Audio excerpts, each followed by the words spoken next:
Welcome back, everyone. This is now the 1-month update of our ongoing 41-way ceramic coatings, waxes, and sealants product longevity test.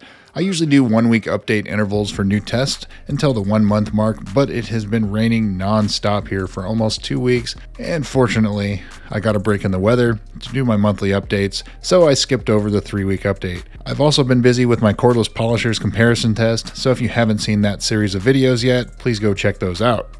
As I said, we've had a lot of rain in the last month, with pretty average temperatures here for the month as we get ever closer to summer here in Texas. The last 30 days weather, which also happens to be the lifetime weather, is on your screen right now. If you followed along with this test, you know I've made a decision to use a silver hood, and it is one that I'm regretting. However, we don't really have a choice now. I'm able to play with the hue and the tint, the saturation in post in order to make it easier for you to see on your screen. The downside is sometimes it makes my pressure washer look like a flamethrower. So kind of cool, but just sit back and enjoy.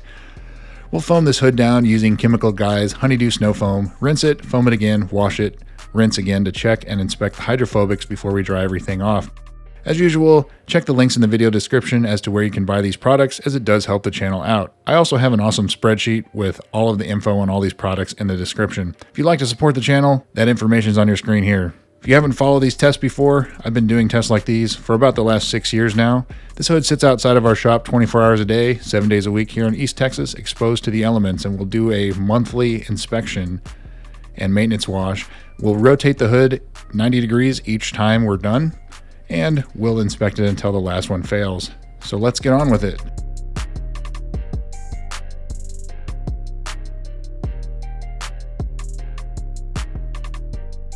Getting into things here. NGNT DS Gel, doing all right. Seafoam Fast Finish, we already had marked failed. Seaquartz Finest and Professional, both doing great. Professional looks like it's a little more hydrophobic than Finest. You can see what I mean there. Fortidor, we had marked that failed already. Apex Rehydrobead, we're going to mark that weak. You can see water sticking in it, finally lets go, but it's not extremely hydrophobic like it once was. DPC T3 Pro looks okay. And DPC T9 also looks hydrophobic. Apex Metal Oxide Coating looks good. Extreme Solutions Polyseal, I think we are now going to call that failed. Yep, we're going to call that failed. Nanoskin Ultra T1, T3, and Ceramic Sealant. T1, T3, they're getting close to being weak.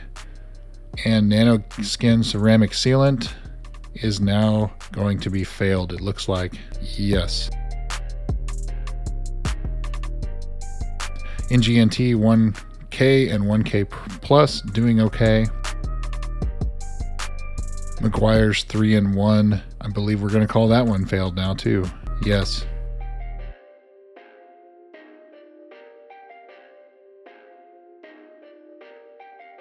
Avalon King.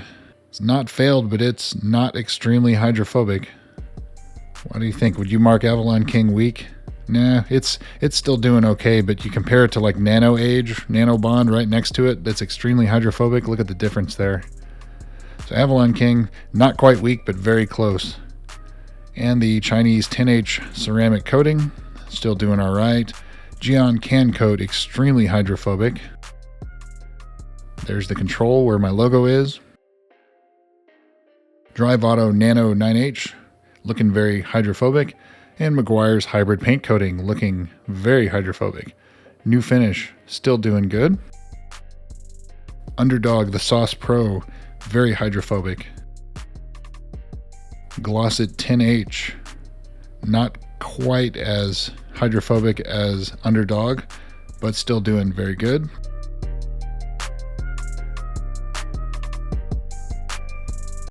And Glossit 5H looking hydrophobic as well. NGNT Pro 2K, looking good. And 3K, also looking good. Griot's 3-in-1, You can see that it's showing a little signs of wear, but it's not too bad. G-Technic Ultra, very hydrophobic. IGL Premier, very hydrophobic. Owner's Pride, ECP, Tech 580, and Speed Wipe, Speed Coat. Very similar products, these three right here. You can see they're all three performing pretty similarly. Very hydrophobic in all cases. So it looks good. Lone Star Ceramic Pre-Production. Looks like it's doing okay. IGL Easy Graphene, that's the production version, looking good. Ilho 12H we had marked failed. And Chemical Guys Hydro Slick, I think we're now going to call that one failed. So Hydro Slick failed. Hydro Charge is very weak. And Carbon Force, not quite weak, but it's getting pretty close.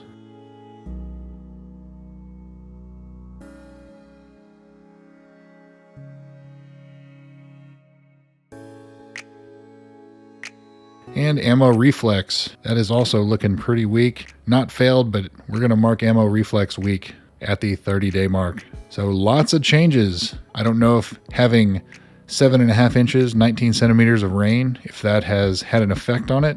Definitely appears that that's the case. And we have another 10 days straight of rain forecasted right now. So I'm sure this is going to continue. The ones that are degraded, they're probably going to be pretty close to failing next update. So the next update is going to be at the 2-month, the 60-day mark. We'll see if we have any changes. So stay tuned. Thanks for watching, guys. See you soon.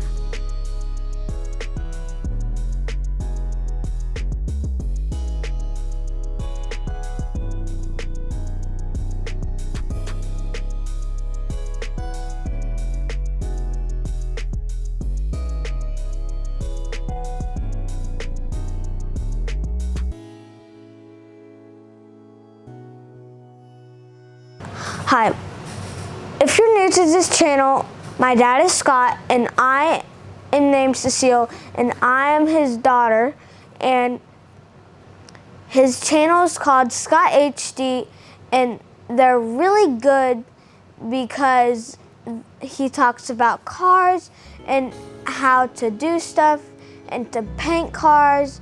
So I think you can like all of his videos and subscribe and hit that bell and smash that like button.